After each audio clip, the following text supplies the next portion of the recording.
მოგესალმებით. დღეს არის ოთხშაბათი, რაც ნიშნავს იმას, რომ თქვენ უყურებთ ტელეკომპანია პირველი ეთერში სხვა ნანუკას. დღეს ჩვენი გადაცემა ძალიან მხიარულია, პრინციპში გადავწყვეტე, რომ არაფერი არ შემეცვალა, იმიტომ რომ მთელი გადაცემა ვერ მიეძღვნებოდა ხელისუფლების ავანტურას, თუმცა ვფიქრობ, რომ ამ მონოლოგის გარეშეც არ იქნებოდა სწორი ამ გადაცემის დაწყობა და ამიტომ მინდა რომ გადაცემის თავში მოგიყვეთ ამბავი იმის შესახებ, რომ გუშინ ჩემთან მოვიდა პროკურატურა სუსი და ჩემი სახლი გაჩხრეკეს. წაიღეს რაღაცა ძალიან ძველი ტელეფონები, გაფუჭებული აპარატურა, ფოტოაპარატები, წაიღეს საბას კომპიუტერი, საბას ტელეფონი, წაიღეს ჩემი ტელეფონი და ასე შემდეგ. შესაბამისად, მე ამ ამბავს მინდოდა რომ ჩემს მაყურებელს ჩემგან პირველ პირში გაეგო, არა სხვა გადაცემებით, არამედ ჩემგან გაეგო, როგორ უყურებ ამ პროცესს, როგორ უყურებ ამ ამბავს. ეს არის ის რასაც მე ისედაც ველოდებოდი ჯერ კიდევ 3 აპრილს დავწერე Facebook-ში პოსტი, რომ საქართველოს ხელისუფლება გიგმავდა ჩემთან ჩხრეკაზე შემოსვლას. განჩინება აღებული ქონდათ 1 აპრილით, ანუ ჩემი ინფორმაცია იყო მართალი. ეხლა მე ვამბობ, რომ ეხლა უახლოეს მომავალში თვის ბოლომდე წამიყენებენ ბრალს. შემდეგ მე ისევ არ გავჩერდები და ისევ ვიტყვი, რომ ხალხსაც დავეხმარები, პატიმრებსაც დავეხმარები, პატიმრების ოჯახებსაც დავეხმარები და მე შეიძლება პატიმრობასაც მიდგეს საუბარი. მეგობრებო, მე როდესაც ამ ბრძოლაში შევედი, ზუსტად ვიცოდი რა ბრძოლა იყო ის, ზუსტად ვიცოდი რა რისკებთან იყო კავშირში და ზუსტად ვიცოდი, რომ ძალიან რთული იქნებოდა თამაშის წესები ამათთან არ იარსებობდა, რუს ხელისუფლებასთან თამაშის წესები არ არსებობს. ამიტომ ეს ყველაფერი რაც მოხდა მოსალოდნელი იყო. არა თუ მე, არამედ 18, 19 და 20, 21 წლის და 22 წლის მოზარდებმა და ჩემი აზრით ბავშვებმაც კი იციან, რაზე მიდიან მაშინ, როდესაც რუსულ ოცნებას უპირისპირდებიან. ამიტომ ამაში არაფერი განსაკუთრებული და ანუ არაფერი განსაკუთრებული და მოულოდნელი არ ხდება, მოკლედ, მინდა რომ ეს იცოდეთ. და მინდა იცოდეთ ის, რომ ჩემ პასუხია შემდეგი, რომ ნანუკა ქველმოქმედებას არ გააჩერებს, შესაბამისად მე მაქსიმალურად შევეცდები, რომ როდესაც ჩემი დახმარება დაგჭირდება, თქვენ გვერდით იყო, პატიმრებს, საპატიმრო ბარათზე აუცილებლად შევსებათ ლიმიტი, აუცილებლად ჩვენ დავახმარებით მათ ოჯახის წევრებს პრობლემების მოგვარებაში და აუცილებლად ბიძინა ივანიშვილი ვერ მოახერხებს, რომ სიტყვა სოლიდარობა და იმედი გააქროს ჩვენში. ოღონდ მე დარწმუნებული ვარ, რომ დადგებათ რა, როდესაც ის იმედი, რომელიც რუსეთს ემსახურება, გაქრება. მაგრამ ის იმედი, რომელიც ხალხშია, არასოდეს, ისევე როგორც არასოდეს არ დასრულდება სოლიდარობის სურვილი. ახლა გიტოვებთ ძალიან მხიარულ გადაცემას და Facebook-ზე დაწერეთ, მოგწონთ თუ არა ის. ერთ-ერთი ჩემი ფავორიტი გადაცემა არის ახალგაზრდა ბებიებზე გავაკეთეთ.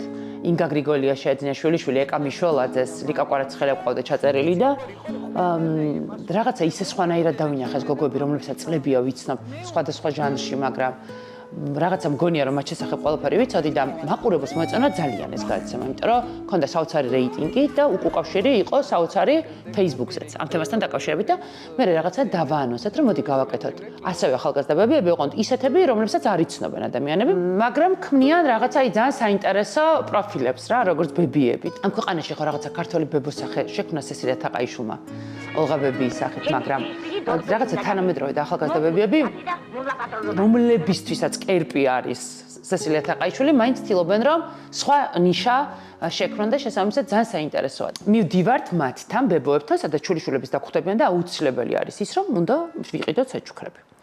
საჩუქრებისთვის პირველი რაც მირჩიეს არის რამდენიმე გვერდი. შევჩერდები ვიშლისზე, იმიტომ რომ არის ევროპული, არის სერტიფიცირებული. და არის უსაფრთხო, ეს არის ძალიან მნიშვნელოვანი, როდესაც ბავშვს საჩუქარს ყიდულობთ, იმიტომ რომ რაღაცა პირში ჩაიდებს, ყველაზე მეტად მნიშვნელოვანი არის უსაფრთხოება ბავშვებისთვის. და ამიტომ უნდა იცოდეთ, რომ სერტიფიცირებული უნდა იყოს ის ადგილი, სადაც ყიდულობთ მათთვის საჩუქრებს. ხოდა მე შევარჩევი ვიშლისტი, სადაც ამან შევედი და ყველა ტიპის ბიუჯეტია. კარგი ფასები დაწყებული, მაღალი ფასები დამთავრებულია და შესაბამისად ყველა გემოვნების გათვალისწინებით. ჩვენ გვაქვს საყიდელი, ვაი, მამართა ჩემო, ეს რა მხოლოდ კატეგორია. ამ დროს რა უნდა ვქნა? ტანსაცმელი, შეზლონგები, ბავშვის სკამაგიდები, ეტლები, ავეჯი. ჩვენ გვინდა 4 საჩუქარი. ვიცით,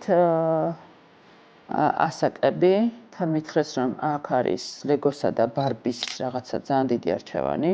მე მგონია, რომ ყველა გოგოს უნდა როლიკი. ღმერთო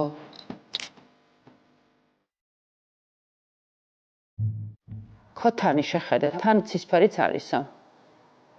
ანუ ქოთანი აქსესუარების ნაკრებს შეხედეთ რა. ფენი შიგნით 4 საჩუქარი გვაქვს. მაგრამ ნებისმიერ შემთხვევაში შეიძლება უფრო მეტის არჩევაც. წრილი საყოფაცხოვრებო ტექნიკა ბავშვებისთვის. სამზარეულოს კომბაინი. მოკლედ ესენი ავარჩიოთ, ახლა გავარკვიოთ რამდენ ხანში მოგვიტანენ. და წავიღოთ. მეტანის სერვისიც აქვთ. შრიფტიდან მოგვიტანეს საჩუქრები, მაგრამ მგონია რომ საკმარისი არ არის. ამიტომ რა თქმა უნდა მოვედი PSP-ში და რა თქმა უნდა შევარჩევ Sebamed-ს, იმიტომ რომ ერთ ბრენდ შეუძლია რომ მოიცოს ოჯახის ყველა წევრი, დედა, ბებია, შვილი და ყველაზე მნიშვნელოვანი არის ის, რომ არის ჰიპოალერგიული. ხა როცა ბავშვთა საჩუქარი მიგვაქვს, უნდა იცოდეს ზუსტად რომ ალერგიას არ მისცემს და Sebamed-ი ამისგან გაზღვევს. ამიტომ Sebamed-ში ავარჩევ რაღაცებს. ნათიაც აქ არის, როგორ ხარ ნათია? კარგად. ესე იგი მივდივარს ბებიასთან, შვილთან და Sebamed-ში შევარჩევ, იმიტომ რომ ჰიპოალერგიულია და ამიტომ ვიფიქრე რომ რაღაცა ყველას მიუტან საჩუქარს Sebamed-დან, რას მირჩევ? თმის მოვლით რო დავიწყოთ, იმიტომ რომ ძალიან კარგი პროდუქტები აქვს. თმის ცვენის წინააღმდეგ ქერტლით ყოველდღიური გამოყენება, რომელზეც გავმახვილდებით, მოკლედ ის შეგვიძლია თავირჩიოთ. ეს გახლავთ შეღებილი თმის, ცვენის, ქერტლის და ყოველდღიური გამოყენები. მოყვება ასევე ტანის მოვლა, რძის კონსისტენციის და თუ სიმშრალე აქვს კანზე, რომელსაც ურელი აქვს დამეტებული. ასევე მიცელარული წყლები, რომელიც სხვადასხვა კანის ტიპებისთვის გახლავთ და ანტიპოლუშენები არის ესენი სიახლეები დამეტებული. და მიუხედავად იმისა, რომ არის ტრიები საწინააღმდეგო კრემი ორსულობისთვის, იმდენად კარგია, რომ ყოველდღიური გამოყენებისთვისაც შესაძლებელია. კი. ხო, დროს ტრია მარტო ორსულობის დროს არ ჩნდება, კაჭუმის დროს, წონის კმატების დროსაც ჩნდება. კლების დროს თან გაზაფხულის ამბავში. კი, და ამიტომ ხო, ძალიან კარგია. გვაქვს კიდევ ძალიან ბესტსელერი პროდუქტები, Clear Faces, რომელიც დასაბანის საშუალებიდან აკნეს გამოსაყენებელი ლოკალურ საშუალებამდე ყველანაირი პროდუქტი აქვს ძალიან კარგია. არ შემიძლია რა, ყველაფერი აბრძოლეს, კანონი მიიღეს, მეგობრებო, ისეთი რომ სინამდვილეში რომ მინდა რომ პროდუქტი აღწერო როგორია, ვერ აღწერ, იმიტომ რომ ამიკრძალეს. ანუ როგორია, იცით? გამონაყარი როდესაც გააქვთ, კონკრეტულად იმ ლოკალურ ადგილას იდებ და წინაღამით რო დაიდებ, დილით გაიღვიძებ და ჰოპ, აღარ არის. და ხელს უშლის რომ ლაქად წარმოიქმნოს მერე. ეგ გახლავთ სიახლე ზუსტად, რომელიც არის cold cream-ის ანალოგი და ბავშვებშიც შესაძლებელია გამოყენება და უფროსებშიც და ხეულის და სახის ყველა ადგილას დასასმელია, ასე ვთქვათ. ასევე საპნები, რომლებიც არის ზეთის ხილზე და ყოველდღიური გამოყენების სენსიტიური და პრობლემური კანის და მოყვებათ კრემების ფართოარჩევანი. როგორც თვალის ლიფტინგი, ყველაფერი. ფილერით ასევე და ეს არის კიდევ სიახლე პროსხაზი, მხოლოდ ამ ხაზს აქვს დამატებული ასაკობრივი ამბავი, ასე ვთქვათ, 25, 35 და 45 განსაზღვრული ასაკები, შრატია, კრემი და თვალის ირგვლივი აქვს ამას ამავდროულად. ეს ვარიანტები გახლავთ დეოდორანტები, რომლებიც პატარებსაც შეუძლიათ გამოიყენონ და დიდებსაც, იმიტომ რომ არ შეიცავს ალკოჰოლს, ალუმის და როგორც არის ბურთულები, ისე ქილის ვარიანტები, ასევე ხელის და ფეხის კრემებია, რომლებიც გახლავთ ურელიას შემცველობით ესენი სიახლეები ხელის და ფეხის და ყოველდღიური გამოყენებისთვის ეს ვარიანტები, ხო. ურელიას ის აქვს დადებითი, რომ შესაძლებელია შაქრიანი დიაბეტის მქონე ადამიანებმაც რომ გამოიყენონ ძალიან უპრობლემოდ. და ეს ინტიმური საშუალებები აქვს. ინტიმური საშუალება, როცა იცით, რომ ინტიმურ საშუალებას ჭირდება ცალკე დაბანის საშუალება და ასევე დეოდორანტიც. ცალკე მოვლა ჭირდება აუცილებლად. საფთიაქოში იყო Sebamed-ი ერთ-ერთი პირველი, რომელმაც დაიწყო ამ პროდუქტის მოწოდება ქალებისთვის. ტუჩსაცხებით ეს გვაქვს სიახლე საზამთროს არომატი ამ ეტაპზე. ბავშვების მხარე გვაქვს მეორე დარბაზში და აქაც იმდენად კარგად არის პროდუქტები განაწილებული, რომ თავისი შამპონი, თავისი სახის მოვლა, ტანის მოვლა, ზისგან დამცავი, თავისი პუდრებით და ყველაფერი. ხო, და დაემატა ეს სიახლე ბისაბოლოლის ხაზი, რომელიც არის გრძელი და ხვეული თმისთვის.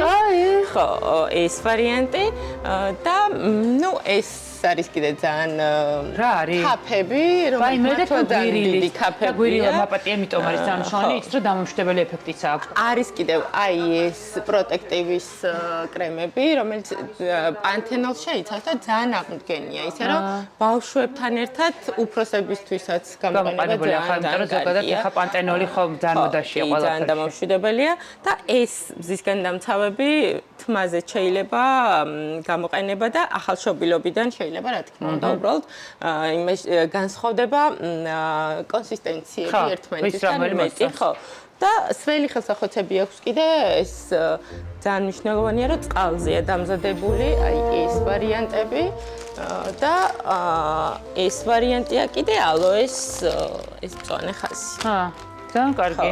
კი, ძალიან კარგებია ესენი, თან პანთენოლ შეიცავს და ალოესთან ერთად შეიცავს წყალს.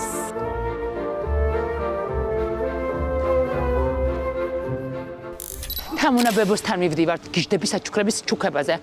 სხვათა შორის თანაბრად მიყვარს გულწრფელად, აი შემიძლია გულზე ხელი დავიდო და გითხრათ, რომ თანაბრად მიყვარს. როგორც მჩუქნიან, ისე ვაჩუქებ. საჩუქარი ვიცი მე ისეთი, რომელიც უნდა გამოიყენონ. ხო და ახლა აქ ყველაფერი ისეთი და რასაც გამოიყენებენ. ხო და თამუნასთან მივდივართ, არის 51 წლის იყო ბებო რომ გახდა. ვერ დაიჯერებთ ბებია არის თუ არა. თუ ვინმეს დეპრესია გაქვთ ან ქონიათ, იცით რითი მიხვდებით რომ განიყურნეთ? ვარდისფერი ფერის მიმართ თუ მიმღებლობა გაქვთ, ესე იგი განიყურნეთ. არასოდეს ყვარებია ვარდისფერი არც ერთ საქმეზე. ბაიმე ბიჭებზე არ ვლაპარაკობ მაქსიმე, ინტრიგანი თუ არა ხარ. ისე სხვათა შორის ეს რა არის? აუცილებლად ბიჭის უნდა იყოს ცისფერი და გოგოსი ვარდისფერი. ვინ მოიგონა? ვაიმე! თქვენ ხართ ბებო? ღმერთო!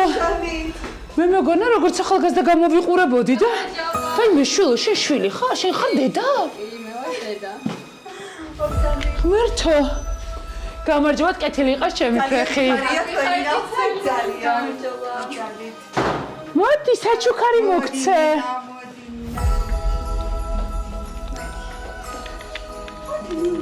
მოდი ნახე რა მოგიტანე.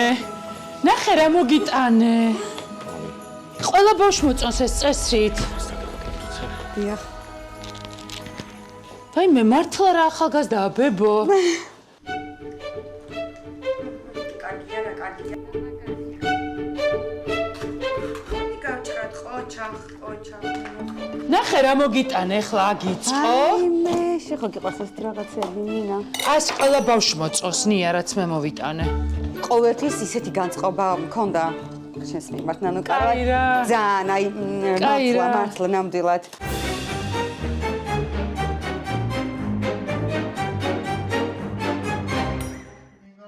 ნანუკა ბებიამ გახსნა? ამ სახში ბებო არიციან თუ ყავს. მართლა ხო? კი, არა, მე ბებოს ვერა. აი როგორ გითხრათ, დაბადებიდან ერთად ვერ გავაცხოთ, აღვიქვა, მართლა ვერ აღვიქვა თუ ბებო. ან თათა ვარ, ან დედა ვარ. ხშირ შემთხვევაში, როცა დედამისი არ არის. ეხლა ნახე ეს უნდა ავაწყოთ ჩვენ. და მერე უნდა დავდოთ. მოდი, აბა დავდოთ აქ ეს. ო, რა მაგარია. აჰა, ესეც იცოდი. ოი, გაამართლა ჩვენმა. ოი. ნახე შენი ფენი გაქვს. გამიშვა შენით მისამაგრები, შენი სარკე. ყოფილა ეს.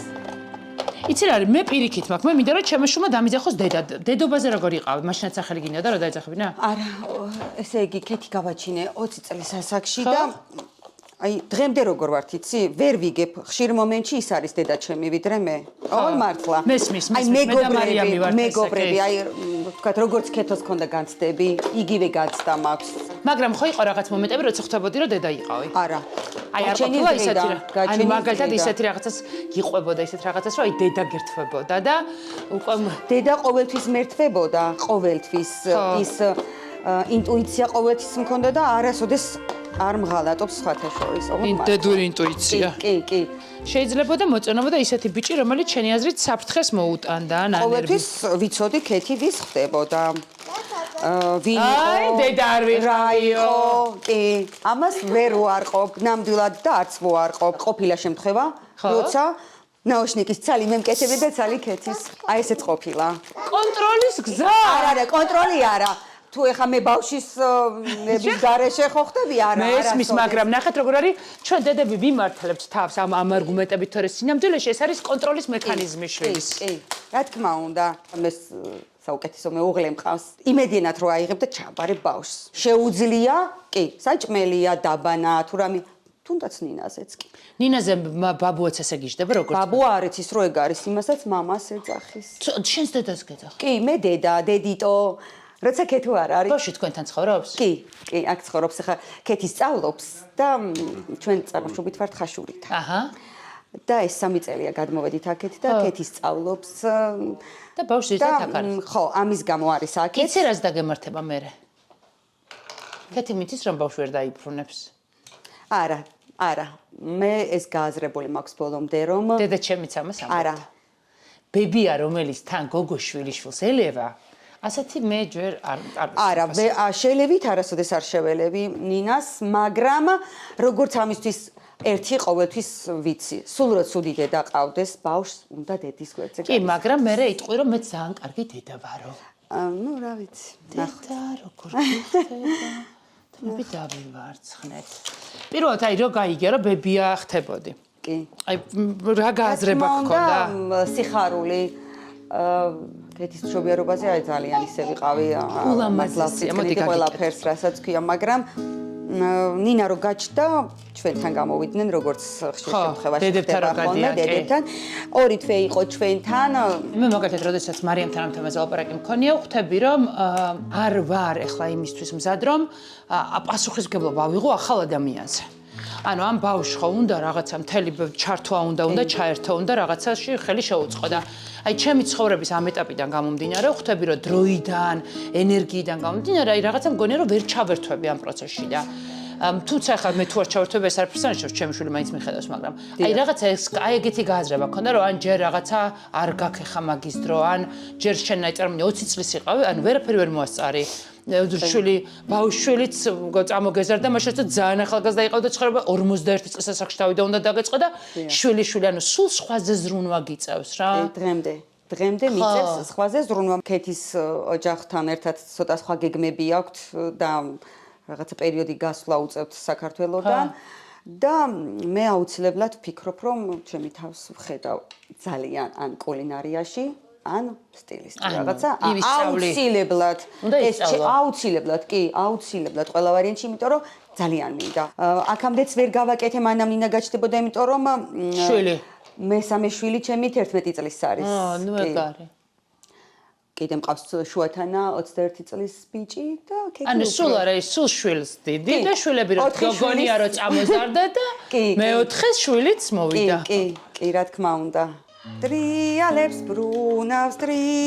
brunavs, karuseli რომ ქვიანო როიწყება დილით ნინას ფაფა, მერე შუა დღის წვნიანი, მერე კიდევ რაღაცა ხილი და თეთრეული და ასე შემდეგ, მერე საღამოს კიდევ რაღაც. ეს არის ყოველ დღე. ყოველ დღე აბსოლუტურად. ნინასთვის ყოველთვის არის თქვათ ის გადამალული შოკოლადი, რაც თქვათ ამას უყვარს. ესე გიგივია, ნუ ჩურჩხლა თუ როგორ შოკოლადი. ხო, კი, ნინასთვის რაც არის საჭირო, ის ყოველთვის არის, ყოველთვის. თუმცა, რა ვიცი, აი ამ დიდებისთვისაც ესე ვარ. ჩემი ანუ სხვისთვის ცხოვრობთ. კი, შემიძლია ვთქვა, ხმამაღლა, ეს პირველი არ არის, მე ცხოვრობ ჩემი შვილებისთვის, ნამდვილად სხვისთვის. აი ამათი ცხოვრებით ვცხოვრობ. მე არ ვცხოვრობ ჩემი ცხოვრებით. თქვენაც ეს კარგია? არა, ეხა ვხვდები რო არა. რამდენი წლის ასაკში მივხვდით მაგას რო არ არის კარგი? აი რამდენი წლის ასაკში, ფაქტობრივად რაც უკვე ნინა გაჩნდა და აი 1-2 წელია. თქვენი ცხოვრება დაუთმეთ სხვას და ასე კარგად გამოიყურებით. რის ხარზე? ალბათ რომ ყავს ძალიან კარგი მეუღლე პირველ რიგში. ძალიან კარგი მშობლები. არა, გარეგნობა სხვა რამე აი ეს ფორმაში ყოფნა. გენეტიკა რა თქმა უნდა. ეხლა მე ვერ ვიტყვი რომ აი ეს მაგ გაკეთებული არაფერი. გენეტიკა. მე თვითონაც რა თქმა უნდა ვცდილობ რომ მაგალითად რაღაცა ზედმეტი არ მოვიმატო. იმიტომ რომ ვიცი რომ 40 წლის შემდეგ რაღაცა ანუ სამი შვილი გაზარდეთ, მეოთხე შვილიშვილს დით, სულ ფორმაში ხართ, სამზარეულოდან არ გამოდიხართ? თითქმის. ჩემი გადაცემის ეს პრინციპი, როდესაც გადავწყვიტე, რომ ცნობილი სახეები გვერდზე გადამედოს, შედარებით ცნობილი სახეები გვერდზე გადამედო და მევლო ადამიანებში, რომლებსაც არავინ არ იცნობს, იყო ის, რომ ჩემი აზრით ძალიან კარგ როლ მოდელებს ქმნიან ადამიანები, რომლებსაც არ ვიცნობთ და თქვენს თავში ახლა ძალიან ბევრი თაკუთარ თავს ამოიკითხავს და ვიღაცები რაღაცებს გადააფასებენ. შეიძლება. ამიტომ მე მგონია, რომ ძალიან სწორად შერჩეული სტუმარი ხართ. მადლობა ძალიან. მოვედით თია ბებიასთან. სალომაზია რა. მაქსი აბა რა გახსოვს ვარდის ფერფერთან დაკავშირებით? თუ გიყვარს ახალგაზრდა ვართ ისევ. არა, ახალგაზრდა არა. სული. დეპრესიაში აღარ ხარ. ვაიმე, თია ბებო. რომ მითხეს რომ შეთან მოვდიოდი როგორც ბებიასთან? მე გავოგნობ, თია ბებია? როგორ ხარ? გამარჯობა. წამოვიდე შენთან? მაგციციაში ატო გამოიყვანე. ანუ შენ სრულფასოვანი ბებია ხარ, გიტოვებენ კიდეც? დღეები გაქვს შენი? ვაუ! ეს აბუწყოთ. სპეციალურად შეუძლია პირში ჩაიდას პრობლემა არ არის? და ეს ბებოს სებამედის საჩუქრები და შვილიშვილს ნახავ. ძალიან დიდი ყველაზე უპრობლემო და უპრეტენზია სებამედი ანტიალერგიულია და ნახე რომ შენთან რა მაგარი სტუმრები მოვიდნენ. მოდი. ავატყავთ. მოდი. ესე იგი თან ავაწყო და თან მომიყარე ეს ბებიობა რას ნიშნავს? ძალიან დიდი სიხარული, ძალიან დიდი ბედნიერება და ბევრი ფერადი დღე მომიტანა ამ ბავშვმა და რა ვიცი, ანუ დღეს მე ვიტყვი რომ სრულად კატოსთვის ვარ.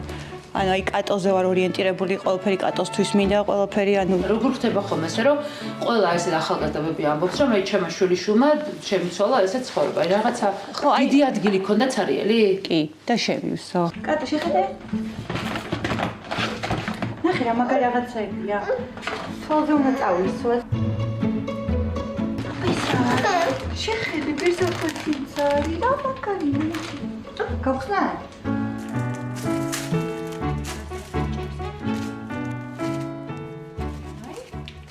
დედაც საკმაოდ პატარა გავხდი.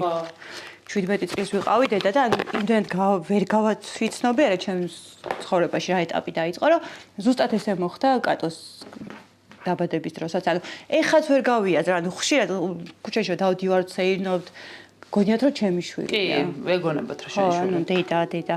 და ანუ ეს პირიქით ანუ ზოგს რაღაცა ძაბავს რომ ბებია გახდა და ასაკი მოემატა და რაღაცა შეიძლება იმაში ჩააგდოს რაღაცა დეპრესიული რაღაცა ფონი ქონდეს, მაგრამ მე პირიქით ანუ აი რაღაც ჩემი შვილი რომ გონიათ კატო ძალიან მახარებს ეგ ამბავი და აი შენი აზრით ბებიის სტატუსი განსაზღვრავს ქალის იბერეს?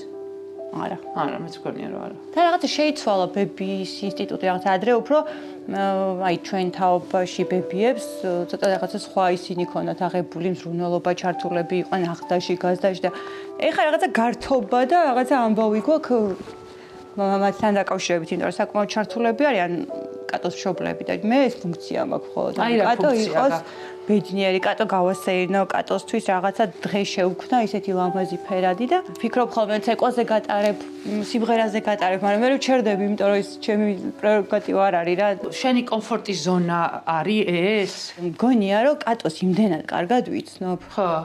აი კატო სანამ რამეს მოითხოვს და სანამ კატო რამეზე იტირებს, მე უკვე ვიცი მას რა უნდა და როგორ უნდა მიუდგე. აი თქვი რომ ძალიან ადრე გავხდი 18 წლის ასაკში დედა, ეხა თან დღევანდელი სტანდარტები ძალიან ადრეა. 17 ძალიან ადრეა. კი. ეხა ბებიაც ადრე გახდი. ანუ შენი ცხოვრება სად არის? მე ზოგადად ისეთი ბუნების ადამიანი ვარ, რომ ვახერხებ მაგასაც. ანუ თავს ეხა ნამდვილად არ დავიჩაგრავ. ანუ იმ კუთხით რომ რაღაც ან ჩემთვისაც გამოვნახავ, ანუ ჩემ სამეგობრო წერში, ანუ საკმაოდ დაწვრთული და საკმაოდ ენერგიული ადამიანი ვარ. სულ ვიძახი ხოლმე, ანუ შემიძლია, რა თქმა უნდა, კატოს ფიზიკურადაც შემიძლია, ფინანსურადაც შემიძლია, რომ კატოს აღზრდა სულად მე უზრუნველყარ. ნახე ისევ კატოზე მელაპარაკები. და მე გელაპარაკე ხო და არა, მე გელაპარაკები შენსაც, აი შენ, აი მე. ნანუკა, მე ნათი. ალბათ არ სადვარ, აქ ვარ ამასთან ერთად. ხო, შენ სწორია. ალბათ არა. არ გასცემდიანებს ეგ ამბავი? არა. ამ ეტაპზე არ. განაკატოს ფაქტორი, შენი თავი რომ შეიძლება იმდენად მასწევდიანებს, რომ ამას ვერ ხვდები და ამაზე გადამაგ. ხო. ანუ ქვეცნობიერად შეიძლება ესე ხდება და ვერ ვათვიცნობიერებ და ავტომატურად ყველაფერი ესე ხდება ხოლმე. არ დავფიქრებ უასხეთში. ძალიან საინტერესოა რა, ეგ კუთხე ადამიანებს, რომ აი ჩვენ სად ვართ რა, ჩვენი სურვილები, ჩვენი ინტერესები, იმიტომ რომ ჩვენ ხო ჩვენი ცხოვრებისთვის მოვდივართ რა. ანუ ერთი მოდიხარ, ერთი მიდიხარ. ხო, ну ალბათ ეგანამდე იყვნენ შვილები და ეხლა ну შვილი. ხო, ну შეიძლება პირველია და რაღაცა ემოციებში ვარ ისევ და ვერ გამოვედი ამ ემოციიდან და შეიძლება მეორე მესამეზე ესეთი. აი მაგითი ძობებებს გავხარ. ამიმითი ხო, ბებიები ხო ჯერ შვილებს დიდნე, მერე შვილიშვილებს.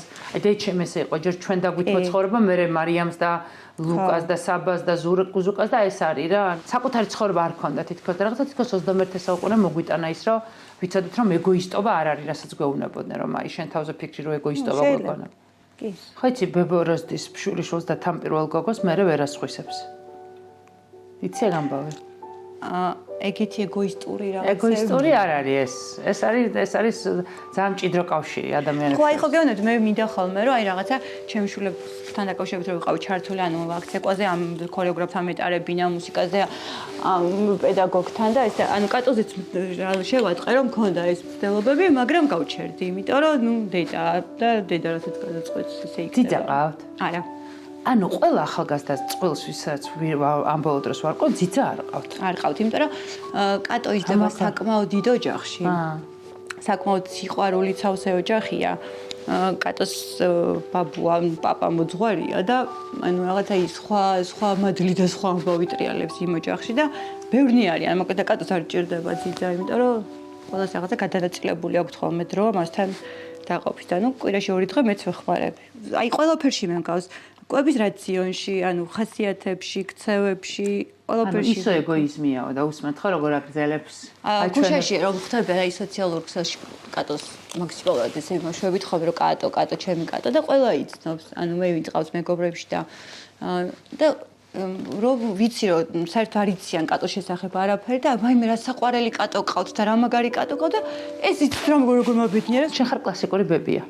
ალბათ.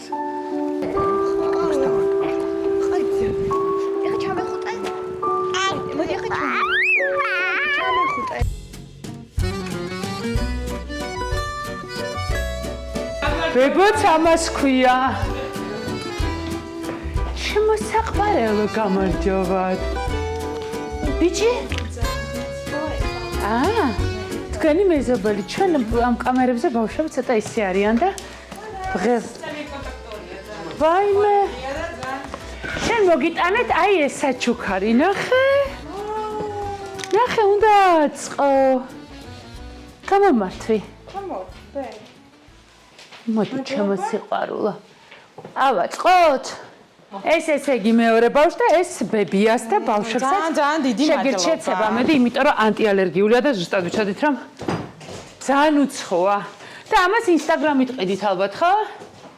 ვაიმე. გამარჯობა. მოდი ბე. თქვენ მეზობლები ხართ, ხო? კარი. და ეს ნიშნავს იმას, რომ მუდმივად ბებო შვილიშვილების ამბავშია. მე ძალიან ახალგაზრდა ხარ. 27-7. ხო, მაგრამ ძალიან ახალგაზრდაც გახთი ბებია. ახალგაზრდაც გავთხოვ. 37 წლის ასაკში ბებიობა სიგიჟეა. დედა რა ლამაზებია. კილა, მოდი გაიკეთე. ნახე რა ლამაზია, მოდი გოგიკენთ. ლანაილი გაგპიტუბერგი ვარ ცხნება ისე. ანუ რაღაცა ყველაფერი არ დააკელი თავს, საკუთარ თავს. ვერ გავაგრძელე განათლება ისე კარგად, ან დამთავრებული მაქვს ჩვეული. მაგისტრი არა ვარ, ბაკალავრი ვარ ეგრეთ წოდებული. გავხსნა. ანუ მე განათლებას მიიღებდი. ხო, და ზოგადად ძალიან აქტიური ტიპი ვარ და ქვია დიასახლისი. სახეზე ფანტასტიურად გაქვს კანი და ეს ისა რაღაც, ანუ ბები. და ცოტა რაღაცებს მაიმუნ. ხო, მაგრამ ხა ყველა მაიმუნობს, მაგრამ ზოგს შველის და ზოგს არა. გენეტიკურად საკმაოდ კარგი გენეტიკაც მაქვს. კი. იმიტომ რომ არა ხარ ბები, აი, რომ ვიყურებ ხა. არა ხო? მაგრამ ეს ამბავი საერთოდ არ გაწუხებს, ხო? არა, არანაირად. არაფერში არ მიშლის ხელს მე პირადად. ანუ ეს ბავშვები სულ აქ არიან. გვერდზე ცხოვრობენ რეალურად, ჩემს კარის მეზობლად გათხოვდა ჩემი შვილი. ცოტა შესაძლებელი იყო მრავალფეროვნებისთვის. მეც შენც კარის მეზობლად გაყევი? დედა. ხო. და მე არ მჯერა, შენც კარის მეზობლად გაყევი და შენ? ხო, ეს რა გენეტიკური ამბავი აქვს? ციცინათელაა შვილო. ომა, ფენ როგორ იყურებ? დაშვე სიცილზე ამოგხედა აქვს. თომსი, თომა. ბე. მოდი ჩემთან მოხვალ. მოდი. თომა, შენი ქოთანი ისე მომწონს, მაშინია სახში არ წავიღო. რა თომა, ნახე რა კარგი ქოთანი მოგიტანე. აი, როდესაც ჩული შეგეძინა, რა განცდა ქონდა, რა პასუხისგებლობას გრძნობდი? შული რო შემეძინა? არა. ძალიან ადრე იყო ნანუკა და ხო, მაგრამ ისე მე არ მქონდა პასუხისგებლობა. რეალურად არანაირი პასუხისგებლობა არ მქონდა მის და ბუნებრივ კვებაზე მყავდა და დედა ჩემი დედამთილი ყველა თავზე მედგა რომ ბავშვს უნდა აჭამო და მე პანიკაში ვიყო. მეც ოღონ მე. რომ არ მინდა და რა დაგაკლდა ცხოვრებაში შენი აზრით? არაფერი. მართლა? რატო ხმარში გაგიმართლა? კი. ეგ არის ერთად ცხოვრობთ? რამდენი წელია? 23 ოღონდ რა იშვიათია, ხო? ნახეთ მისამაგრები. და უნდა აწყო, აი ესეთი, ნახე, აი ესეთი სალონი შენი. ნახე, ჩვენ სამზარეულოც გვაგას, ხურე ეს არ გვაქვს. სალონი არ ექნებოდა, ხო? მოდი. სალონი არ გვაქვს. იშვიათად აქვთ ბავშვებს. ულამაზესით მისამაგრები გაქვს, მაგრამ შეგიძლია აქაც სადო. მაშინ რაღაცა ვინც ადრე ხოდებოდა და პატარა ქორწინდებოდა, თითქოს რაღაცა მალე ანგრევდა, იმიტომ რომ რაღაცა ხო გაუცნობიერებელი გადაწყვეტილება. მე რო გითხრა დიდი ხანი ვიცნობდი ჩემ მეუღლეს, არა, ნუ მე-9 კლასში ვიყავი, რომ გადავედი მის კარის მეზობლად. ესენიც ესე რაღაც ზუსტად მაგ პერიოდში გაიცნეს ამათმაც ერთმანეთი, ხო? 15 წელს ასაკში რა. და ნუ აი არ ვიცი, ალბათ უფრო მშობლების ხელშეწყობაც ну, დიდი როლი ითამაშა ძალიან. მიუხედავად 20 წლიდან ცალკე ვცხოვრობთ მე და ჩემი მეუღლე აქ ამ სახლში და ვა. რა იშვიათია, რომ ესე ცალკე ჩვენ დროს არ უშვებდნენ, არა? არა, ძალიან საყვარელი დედამთილი და მამამთილი მყავს და პირიქით ხელი შეგვიწყეს ბოლომდე. მე მგონი შენ მოგეწონა ხო ქოთანი, შენ კი გაქვს, მაგრამ რაღაცა ჯერ ვერ. თან მღერის ქოთანი რა მაგარია. ვაუ! აქ ჩასადა კილა, მე მგონი. 20 წლის ასაკში მარტო ცხოვრება იმ პერიოდში, როცა შესაძლებლობები ძალიან ცოტა იყო. ეხლა დღეს ბევრი შესაძლებლობა აქვს ამათ, რომ ცხოვრება იწყო და მაშინ თითქმის რო არ არსებობდა, როგორ ახერხებდით ისე მშობლების დახმარებით? კი, რა თქმა უნდა, მშობლების დახმარებით. ჩემი მეუღლეც მუშაობ, ნუ ჩემმა მეუღლემ საერთოდ ყველანაირი პასუხისგებლობა იყო ოჯახზე და ნუ რაღაც გაუგზლებია ამას სწავლა 19-ის. აი რა. მეჩვიდვედის. აი მე რა პატარები იყავი და ამდენი ხანი ახართ ერთად ეს რა იშვიათი გამონაკლისია. ესე ძალიან სწორი ადამიანი გიპოვია. კი, მე ვიპოვე. შულს და შვილიშვილს შორის ასხვაობა, ეხლა მითხარი. ქალბატონი კი რა რო გაჩნდა. მთელი 6 თვე გვაწვალა, არიძინებდა. გვათენებინებდა ღამეს. კი, დედასაც აწვალებდა ხოლმე ხანდახან. მაგრამ ნუ ძირითადად დედას უფრო აწვალებდა, ბებო უთენებდა ხოლმე ღამეს. მე ბებო ვარ თუ ბება ვარ? ხო, მე ბება ვარ, ესე გადავწყვიტეთ, რომ ბებო არ ვიყოთ, არც ბებია და ვიყოთ ბება. ფანტასტიკური გამოსავალია. აი, მეს ფაქტორი არის, რაღაც ახერხებ იმას, რომ საკუთარ მართლა რა მაგარია, როგორ? აბა? აბა? შეკითხა მო. მე ყოველთვის ვიყავი მე. ყოჩა, ეგ ძალიან მაგარია. უფროსი შვილი ვიყავი და რაღაცა სუ მე. შვილი რო გაგიჩნდა მერეც? არა, შვილი რო გამიჩნდა არა. ვერ, მაშინ ვერ, მაგრამ აი რო გაიზარდა ნელ-ნელა. მერე ისევ მე დაბრუნდა? არა, სულ ერთად, აი მე და თათა მართლა სულ ერთად ვიყავი. ანუ არ შემიქმნია არაფერზე პრობლემა, სადღაც არ წასვლაზე ან მეგობრებთან მიმყავდა, არ იყო პრობლემა, მიმყავდა მარტივად. ან ტოვებდი ბებოსთან, ნუ თუ იყო მაგის საშუალება ხოლმე. შვილი რო გაჩნდა, მე რა ეტაპზე გადაინაცვლა? მე ხა ვარ ყო უფრო ქალურ, სხვადასხვა ქალურ შეხედულებებს. ალბათ მაქვს ცხოვრებაში ეგ შესაძლებლობები, რომ სულ მე ვიყო. და ამას რა განსაზღვრა შენი აზრით სხვანაირი ჩემი ხასიათი ალბათ. ხასიათი. აი რაში გამოიხატება ის რომ ამას უფრთხილდები შენს ფორმას, შენს გენეტიკაც საკმაოდ აუცილებლად სხვანაირად არ გამოდის. მაგრამ მაინც ვცდილობ რა, რომ ადამიანმა ცოტა საკუთარ თავსაც უნდა მიხედა. კი, არა, სწორი კვება ძალიან მნიშვნელოვანია. ჩვენს ქვეყანაში ბებო სიმბოლო არის ოლღა ბებია. არა, მაგრამ ეგრე მე ბებია გარდამეცვალა ეხა დეკემბერში. ანუ ოლღა ბებია ყავდა? ძალიან მაგარი ბებია მყავდა. ბებია. აი ბებია მყავდა, რასაც ქვია. ბებო იყო ის ჩემთვის, ქართლში ვარ გაზრდილი და ბებია ჩვენთან არ არის. ხო და აი თავგანწირული ბებია იყო მართლა რა, რასაც ქვია. მე ვერ ვიქნები, იცი? ალბათ ვერასოდეს. ან რაღაცა ისეთ ასაკში შეიძლება, არ ვიცი. ყველაზე დიდ სიამოვნებას რა განიჭებს შვილიშვილთან ურთიერთობაში? ყველაზე დიდ სიამოვნებას აი ეს მაიმუნჩიკა, რომ მთელი ღამე გემრიელად რო ძინავს და ესე ხელს რო დაგადებს. აი დიდი კაცივით რო გადმოგადებს. ღამე ხან ჩემთან ძინავს ხოლმე, ხან მეორე ბებოსთან. ძალიან ბედნიერი ხარ ამ სტატუსში, ხო? კი. აი ბებიობა რო გაიგე, ამა რაღაცა ასაკის ალარმი მოგცა? თუ არა? მეც მგონია რომ არ განსაზღვრავს არაფერს. გელოდები. თქვენ თუ მოდი ვარ თუმრა? იქა რა გორკო. აქეთ, კარგი. გუდი ჩემოსიყვარულო დაგეხმარო, მოდი. ალიფტით.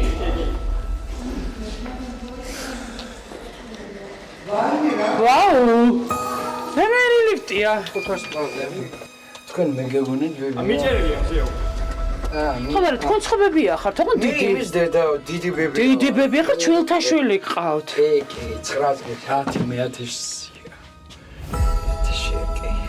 გენეტიკა გაქვთ. ალბათ. ბოტოქს არ იკეთებთ. გეტყვებათ.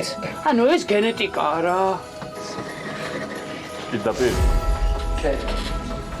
ეს შვილია? ვაიმე, გამარჯობა. ეს შენ მოგიტანე. ვაიმე, რა მაგარია. აბა მითხარ რომ ჩაგეტევა, თუ არა და გადავცვლით. ეს ბებიას და შვილიშვილს ჩემგან უღრმესი ასევე. მადლობა. მოდი. არ გაგვიხსნია შვილო თურმე ეს როგორ ჩაგეტევოდა.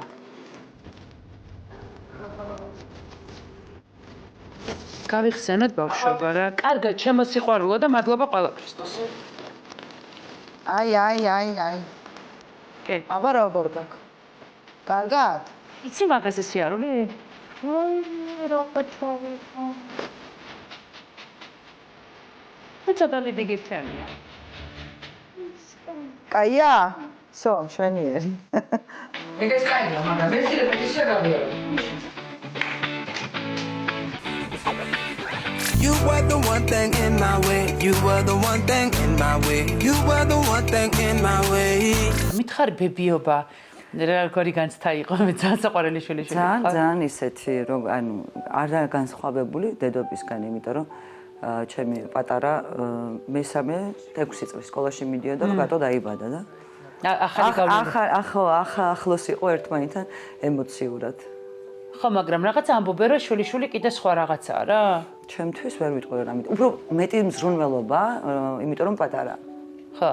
პატარა და პასუხისმგებლობა შვილებზე ხო უფრო მეტია. თავისთავად. ხო. ანუ შვილით ნებივრობ. კი, ესე შვილები უფრო სირთულეა. ინფორმაციამ რომ მალე ბებია გახდებოდი, რამე ასაკის ალარმი ჩაგირთო, რაღაცა აგინთო.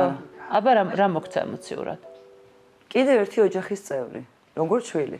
ალბათ, თორე ჩემთვის არაფერი არ შეცვლება. არც ცხოვრების რიტმი, არც რეჟიმი. გაჩნდა კიდევ ერთი ლამაზი გოგონა. მე თან გოგო არ მყავს, სამივე ბიჭები მყავს და შესაბამისად. პირველი გოგო მოვიდა? პირველი გოგო მოვიდა ჩვენ სახლში. ამასაა განსაკუთრებული ემოცია? უფრო ნიჩვეული ვარ ბიჭების გაზდა და ანუ მე თვითონაც ცოტა ისეთი ვარ, უფრო ბიჭური ვიდრე გოგოშკური და ესეც ცოტა ისეთია. არა ეს ნაზია. ეს ერთიც არის, ესე ჩანს. არა, მაგრამ მაინც ძალიან ნაზია. ყოველთვის შესაძაც ახალგაზრდა ბებიები არიან აი შვილები, მათი გაზრდა, მე რაღაცა ზოგს ემიგრაცია წევს, ზოგს არა. პასუხისმგებლობები რო არ ქონდეს სხვების წინაშე ემიგრაციაში ხوار წახვიდოდი? არა. ანუ სხვებისთვის მე მიყვარს ჩემი ქვეყანა. ხო, სხვებისთვის ემიგრაციაში წასვლა, სხვების გაზრდა, მე სხვა. აი საკუთარი თავი სად გაგა? აი იმ ნაწილში სადღაც ალბათ სამსახურსა და დასვენება შორის, როცა იცლი საკუთარი თავისთვის. და აი ამ შემთხვევაში იცლი? მე კი ვახერხებ, იმიტომ რომ ნუ გაიზარდა ყველა, უკვე დიდები არიან, მაგრამ როცა ცოტა შედარებით პატარები იყვნენ, მაშინ მე მხოლოდ შვილები, ოჯახი და სხვა ინტერესებისთვის არ მეცალა. რაღაცა კვლევას კითხულობდი და რა შემთხვევაში არ ეშინათ ქალებს სიბარის და ამბობენ, რომ თავდაჯერებულები არიან. შეიძლება, აი დედა ჩემი სხვა ნახეთ და არც მას არ ეშინია სიბერის. ხო, ძალიან კომფორტში ამ ბებიობასთან და ამ დიდ ბებიობასთან მიმართებაშიც. ხო. ამ შემთხვევაში თქვენ შემთხვევაში რა განსაზღვრავს ამას თავდაჯერება? შინაგანი მდგომარეობა. მიუხედავად იმისა, რომ სამი შვილი მყავს, დიდები არიან, შვილიშვილი მყავს, ჯერ კიდე ახალგაზრდად ვხსნობ თავს და ალბათ მაინც აქ როგორ ფიქრობს ადამიანია სიბერეს მაგაზე ადამიანკიდებული სიბერე მხოლოდ და მხოლოდ. ბევრი ფაქტორები მუშაობს. ადამიანები თუ თავის ადგილას ყავს. კი. ეს ძალიან მნიშვნელოვანია. და ცოტა ალბათ განათლებას უწყობს ხელს რაღაც დონეზე, როცა ადამიანს შეუძლია რომ საკუთარ თავზე იმუშაოს და სწორად მიიღოს, გადაახარისხოს ვისთან როგორ და რანაირად უნდა დაიხარჯოს და თავის თავზე რამდენი მოვალეობა და ვალდებულებები უნდა აიღოს. ანუ ეს გააქვთ თქვენ, აი მე არ, მაინც და მაინც მე არ მაქვს, მაგრამ რატო ჯერ კიდევ გჯერათ რომ ეგ ეგოიზმია? არა, არ მჯერა რომ ეგოიზმია, მაგრამ ანუ ეს ალბათ ადამიანის ბუნებიდან არის დამოკიდებული. მე მიყვარს ჩემი თავი. ხო. კი. და ჩვენ ხო რაღაცად გავგზარდეს რა ეგოისტობა თქვით, ნამდვილად სიამოვნებაში თუ მე ყოფილა სწორი ღერძი ცხოვრების მართვის. ყველაზე მეტად რა მოგწონთ თქვენ შვილიშვილთან რის იკეთება მოგწონთ? რამე გააქვთ თქვენი? ჩვენი, ანუ სეირნობთ ხოლმე ძირითადად, როცა ცალია და მედის, ან სახში ვერთობით. იმას წამოყვარს TikTok-ების გადაღება. ჩვენ ხო ესენი გოგო ახალგაზრდავებენ, პატარა შვილები, პატარა შვილიშვილები. აი ბებია ჩვენთვის ხო მაინც სესილია თაყაიშვილია. კი. საუკეთესობება ქართველი ბებია სესილია. აი სესილიასგან ძალიან განსხვავებულები ვართ ხო? ძალიან, კი, როგორ არა. მეც ესე წარმომედგინა რომ ბებია უნდა ყოფილიყო ჭაღარა, რაღაცა ძალიან მოხუცი, ჯიბეს ჩადებული კამფეტები, ხაჭაპურის ამოზელილი ცომი. აი ზუსტად ეგრე. რომელი ჯობია? არ ვიცი. ალბათ რომ დავბერდები მაგაზე მე მექნება პასუხი. მე სამწუხაროდ ძალიან პატარა ვიყავი, ბებიები ორივე მხარეს როგორ დამიცვალა და ანუ ასე უშუალოდ არ ვიცი როგორი ბებიისგან წამოსული სიყვარული. მე ვიცი. ბებიასთან გაზრდილი ვარ და მეორე ბებიაც ვიცი და მესამე ბებიაც ვიცი და დიდი ბებიაც ვიცი და სოფელში მასთან დავდივარ და მგონია რომ ის ბებია სხვანაირი. სხვანაირია. მით უმეტეს სოფელში როც არის ბებია და მიდიხარ და იცი რომ გელოდება ერთი სული, ანუ სხვებისგან ვიცი, მინახავს კიდევაც, მაგრამ საკუთარი გამოცდილება სამწუხაროდ არ მაქვს. არა ხო, და მე მგონია რომ იმათ სხვა სიტკვა გვაქვს საერთოდ, აი ეხლა სხვა ბებიებთან რო ჩავდივარ სოფლებში, აი სხვანაირად ვეხუტები, იმიტომ რომ მგონია რომ რაღაცა მაყველაში ის ბებო ცხოვრობს, რა თითო ჩვენი ბებო. ხო. რა არის? ეს მაგიდის გადასახადი. აი რა. ჩვენი შედევრით. აი რა, ლამაზია და ყიდით ხო ამას? კი, ახლა ჩაეშვა გაყიდვაში. მადლობა. ფარდები, მაგიდის გადასახარებლები, აბრეშუმის ხალათები. ვაუ! აქვს გვერდი. Instagram-ზე? Instagram-ზეც, Facebook-ზეც და ვებიც.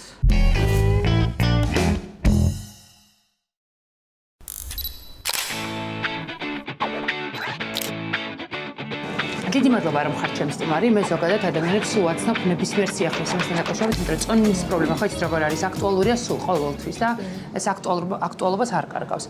როგორც წესი, სასურველია ხოლმე იმ ადამიანებს მისცეთ რჩევა ესე ჯანმრთელობის პრობლემა აქვს, მაგრამ ნებისმიერ შემთხვევაში თუ ქალს უბრალოდ უნდა რომ კარგად გამოიყურებოდეს, ესეც საკმარისი მიზეზია.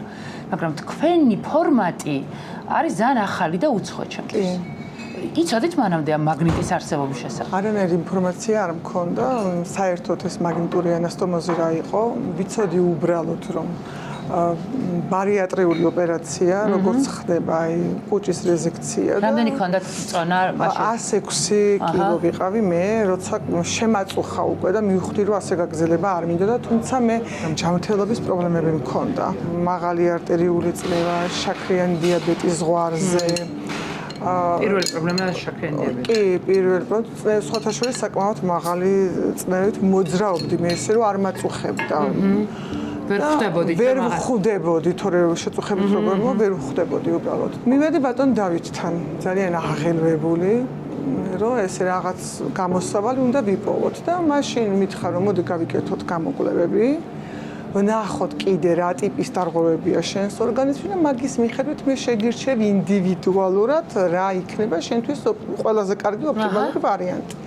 დავიწყეთ გამოკვლევები, აღმომაჩნდა იქ სხვა დარღვევებიც, მათ შორის ღვიძლის გაცხიმოვნება, მეტაბოლიზმის პრობლემა, ნივთიერებათა ცვლა საერთოდ დარღვეული მქონდა.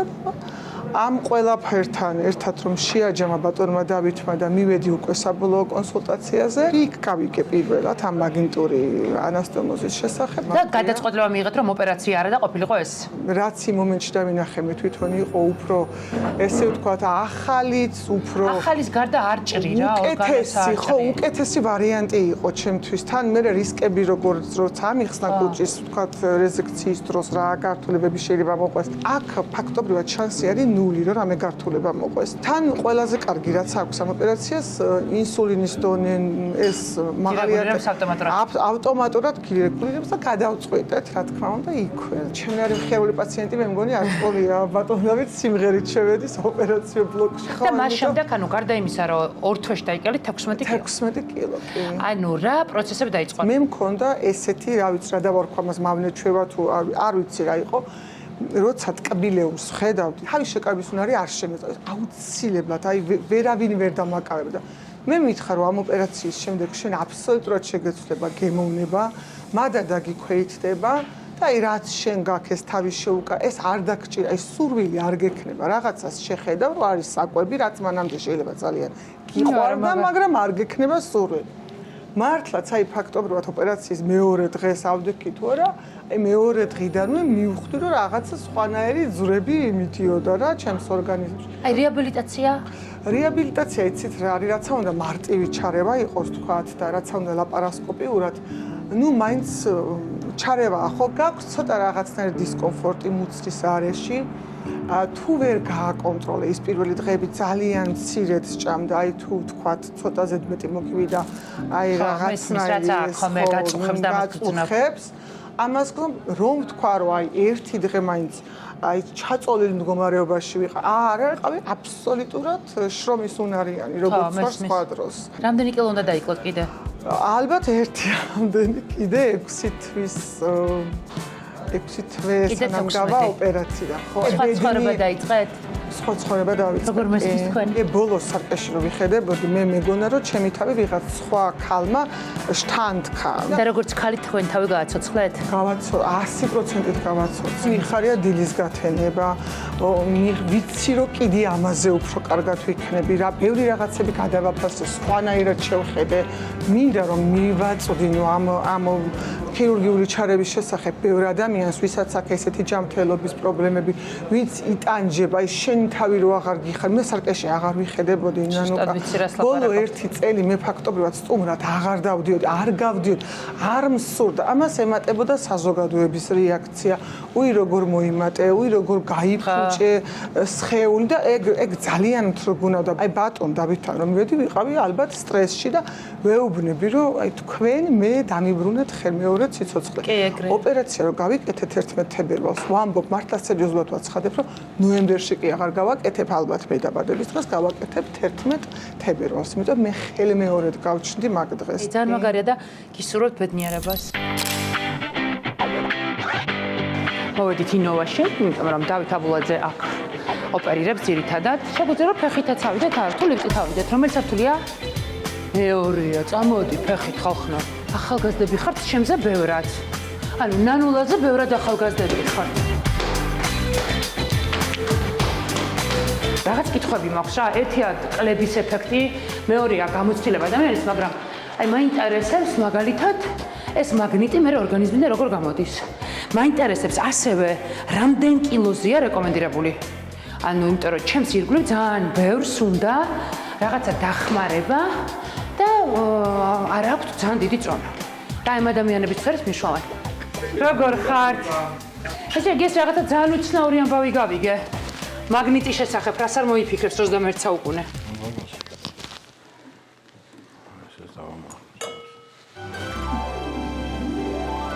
ყველაფერი მეგონა ამის გარდა აქ თუ ვიპოვით არა მადი როგორი თემაა ისი აი გვაქვს დიდი და მე გვაქვს პატარა რატო რას მეუნება ეს აი რას გეუნება რომ ოპერაციამდე ჭამდია მას ოპერაციის მერე უკვე შეჭება ანუ ეს ხილულად აჩვენებთ სხვა წარმოდგენები რომ არ გქონდათ ხო ესე იგი მე მყავდა ახლა რესპონდენტი რომელიც მიყვებოდა რა არ გამიგია მე თან არ ვიცი მაგრამ მთელი ცხოვრება მგონია რომ წონის კორექციაზე მუშაობდა მომიყვა მაგნიტის შესახებ და ეს არის მე მგონი პირველი რაც არ მსმენია და არ ვიცი და ვერ ჩაბერთე დიალოგში ანუ არ ვიცნობ ამ თემას და რა პრინციპია პრინციპი ოპერაციის გაკეთების მეთოდში არის აჰა რომლის დროსაც ხდება არავაშალოდ ოპერაციის დროს თქვათ ნაწლავის ან კუჭის გაჭრა და მე მიგება ერთმანეთთან არამედ მათში მოთავსება სპეციალური პატარა მაგნიტების. ხუთში ათავსებთ ამ მაგნიტს? ერთი მაგნიტს, ანუ ძალიან პატარა კაფსულის ხელა მაგნიტია, რომელსაც ვაყლაპებთ ერთსალს დაახლოებით 2 საათში ეს მაგნიტი უკვე გადადის წვრილ ნაწლავში. აჰა. მე შევდივარ ჩვენ მუცელში ლაპარასკოპიული სპეციალური ინსტრუმენტებით, რომელიც ასევე დამაგნიტებულია. და იმ ნაწლავში მოვუძებნით მაგნიტს, აი დაახლოებით ბავშვობაში ყველას უთამაშია ქაღალდზე რომ ერთი მაგნიტი ქონდა და მეორეზე და ესე ვასწრებდა და ესეც რომ დადის. ნაწლავის კედელშიც ესე დაყავს ის მაგნიტი ზუსტად იმ ადგილას ვათავსებთ, სადაც გვინდა რომ იმ ნაწლავის მიდამოში ჩვენ ჩამოვაყალიბოთ კავშირი, ვთქვათ, ნაწლავსა და 12 გუჯა ნაწლავს შორის. და შემდგომ უკვე გასტროსკოპით მეორე მაგნიტი ჩადის უკვე 12 გუჯა ნაწლავში. ანუ ამ ერთს აყლაპებთ. საკმაოდ ძლიერი მაგნიტია. ამ ერთს აყლაპებთ და ამ მეორეს მეორე გასტროსკოპით შეყვავს 12 გუჯა ნაწლავში. ეხლა ესენი ერთმანეთს რომ მიედება, მაგრამ ისე არის პოლარიზებული, სხვანაირად არა, აუცილებლად მიედება ერთმანეთს ეს მაგნიტები და მათ შორის მოყვება ერთი მხრივ, აი ზემოთ არის 12 გუჯა ნაწლავი, ქვემოთ არის წვრილი ნაწლავი. დაახლოებით ესე რჩება მათ ორგანიზმში 2 კვირიდან 3 კვირამდე განმავლობაში მაგ მიდამოში, სადაც მიჭლეტილია ნაწლავის კედები, ჩდება ხვრელმილი, ანუ კავშირი. და ირგვლივ ხორცდება ყველაფერი, რა თქმა უნდა, პერიფერიული ანთებიდი პროცესის გამო, რომელიც ყველა ნებისმიერ დროს როცა ნაწლავი ნაწლავს ედება, შეხორცება ჩდება. და ყალიბდება შერთული, რომელიც ანუ ჩვენ რო უშუალოდ ოპერაციის დროს უნდა გაგვეჭრა და გაგვეკერა და ჩამოგვეყალიბინა ეს შერთული და კავშირი ნაწლავებს შორის ის ყალიბდება, უნდა არა უშუალოდ ოპერაციის დროს, არამედ ოპერაციიდან სადღაც 3 კვირაში. პირადესობა ის არის, რომ არ ხდება ღრუ ორგანოს გაჭრა. შესაბამისად, მაგრამ შეხორცება ხდება. ეს როგორ გამოდის ორგანიზმიდან? ჩადგმიდან 2-3 კვირაში, რაც ეს მაგნიტები თავის საქმეს დაასრულებენ, საკვებთან ერთად გაივლის ამ მთლიანად და ბუნებრივად დეფეკაციის დროს კუჭის მოქმედება. და ის როგორ როდის განხორცდება ის ნაწლავები? ეს არასოდეს არ ხორცდება, ისინი ერთმანეთზე არის მიდებული. ის ისე რჩება, რომ სწორედ შეიქმნას ის შუნტი, ანუ შუნტირება დუოდენო ილიარული შუნტირება შეიქმნას იმისათვის, რომ საკვების მცირე, მაგრამ საკმარისმა ნაწილმა გადავიდეს მოკლე გზაზე და ძირითადი ნაწილი ისევ ძველ გზაზე წავა, რა თქმა უნდა. ეს პრაქტიკა რეალურად, ანუ დუოდენო ილიოსტომია დაინერგა პროფესორ მიშელ გარნიეს მიერ, კანადელი ქირურგია, ერთ-ერთი ყველაზე ავტორიტეტული ბარიატრიული ქირურგი მსოფლიოში. პირველად გაკეთდა საერთოდ ეს ოპერაცია თბილისში, კლინიკა ინოვაში ჩვენთან აქ. კვლევაში მთლიანობაში მონაწილეობდა 4 ქვეყანა, ეს იყო კანადა, ბელგია, ესპანეთი და საქართველო. მთლიანობაში შესრულდა 203-მდე ოპერაცია. FDA-მ მოგცა შარშან 2023 წელს, 24 წელს, ანუ 2020-ში დაიწყო კვლევა, 2024-ში მოგცეს უკვე სერტიფიკატი FDA-მას და ევროპამაც. საქართველოში მთლიანობით დღესდღეობით არის 30 ოპერაციის შესრულება. აი რა შემთხვევაში ურჩევთ მაგნიტს? იმ პაციენტებს, რომელთაც ჯერ კი აქვთ ჭარბიწონა, მაგრამ არ არის პათოლოგიურად გაქცეული ეს ჭარბიწონა. აი, ჩემი მეგობრები, ჩემს მეგობრები სულ მეკითხებიან, რომ აქვთ ჭარბიწონა, მაგრამ ეს არ არის სამედიცინო ჩვენება.